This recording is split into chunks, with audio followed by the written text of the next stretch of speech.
Here's something that I've learned about sovereignty. You don't have to defeat the web. You can just stop touching it. I've had experiences where I've recognized some structure and I didn't want to participate in it anymore or with it. And my first instinct was, let me understand it, let me test it, let me break it down. Let me see what happens if I push here. Let me figure out how this thing works. And sometimes you poke one little strand and suddenly the whole web starts vibrating. And you're standing there thinking, just touched one little string. What's going on? But here's the part that I hadn't completely understood yet. If I'm fighting the web, if I'm looking at the web, if I'm touching the web, if I'm testing the web, if I'm constantly checking whether the web can still reach me, I'm touching the web, right? So even opposition to something can become participation. And that completely changes what sovereignty looks like. Because sovereignty isn't necessarily becoming powerful enough to defeat every structure that you don't want to participate in.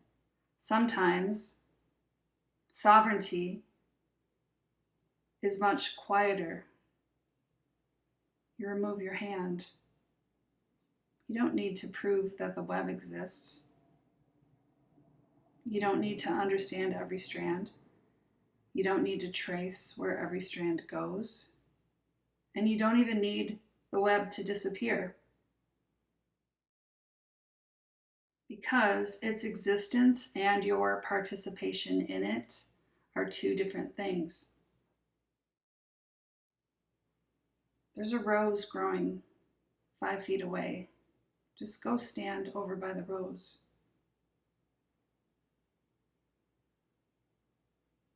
And that's the part I've learned.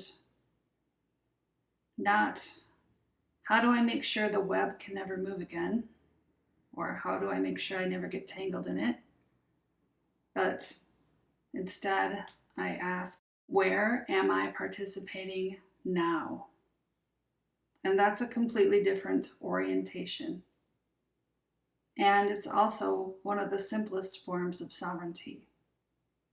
Not defeating what you no longer choose, just no longer organizing yourself around it.